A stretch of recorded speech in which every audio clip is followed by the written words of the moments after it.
મોડી રાત્રે પાણીગેટ આજવા રોડ ઉપર આવેલ હરીશ પેટ્રોલ પંપ પાસે એક સફેદ કલરની સ્વિફ્ટ ડિઝાયર ગાડી વાંકાચૂકી ચલાવી અને એક ઈસમ છે તેમણે નજીકના થાંભલા સાથે અથાડેલ, જેના અનુસંધાનમાં તેમને નીચે ઉતારી અને પોલીસે પૂછપરછ કરતા તેની અંદર એક અન્ય વ્યક્તિ પણ હાજર હતી અને બંને પીધેલા હતા, જેથી જે ડ્રાઇવિંગ કરતા હતા પ્રેમ વસાવા તેમના વિરુદ્ધ ડ્રંક એન્ડ ડ્રાઈવનો કેસ કર્યો છે પોલીસે.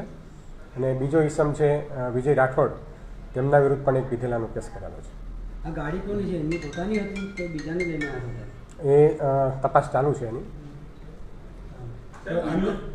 અંદર જે દારૂની પોટલી મળી છે તો ક્યાંથી લાગે છે એની કઈ તપાસ કરવામાં આવશે પોલીસ દ્વારા? ના, દારૂની કોઈ પોટલી મળી હોય અંદર વિડીયોમાં દેખાય છે સાહેબ, દારૂની પોટલી બહાર વિડીયો છે. હા, તો એ હજુ તપાસના કામે એ કાર્યવાહી કરવાની બાકી છે. ક્યાંથી પીને આવ્યા છે, ક્યાંથી એની તપાસ થશે, એની તપાસ કરવામાં આવશે. બિલકુલ. હા, બે ઇસમોની અટક કરેલી છે. એક જે ડ્રંક એન્ડ ડ્રાઈવ જે ચલાવતો હતો ગાડી એમની, અને એક એની બાજુમાં જે બેસેલો ઈસમ એમની.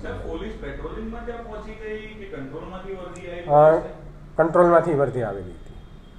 કેવી વર્દી આવી હતી સાહેબ? એક્સિડન્ટ હતું કે પીધેલાની હાલતમાં? હા, એટલે એ વાંકાચૂકી ગાડી ચલાવીને પેટ્રોલ પંપ પાસે જે એક થાંભલો હતો તેની સાથે ગાડી અથાડેલી હતી. ગાડી કોણ ચલાવતું હતું? ગાડી પ્રેમ વસાવા નામનો ઈસમ ચલાવતો હતો. મેડિકલ થઈ ગયું? હા,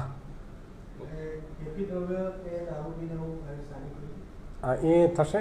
મેડિકલ ટેસ્ટ થઈ ગયો છે. શું છે ઇતિહાસ? ઇતિહાસ તો હજુ હિસ્ટ્રી છે એ જણાઈ આવેલ નથી, તપાસ ચાલુ છે. જે ખાસ કરીને જે આ દારૂ પીધો છે તે કઈ જગ્યાએથી એમણે પીધો છે અને એ આટલી મોડી રાત્રે કેવા કારણસર બહાર નીકળેલ તેના વિશે પૂછપરછ ચાલી રહી છે.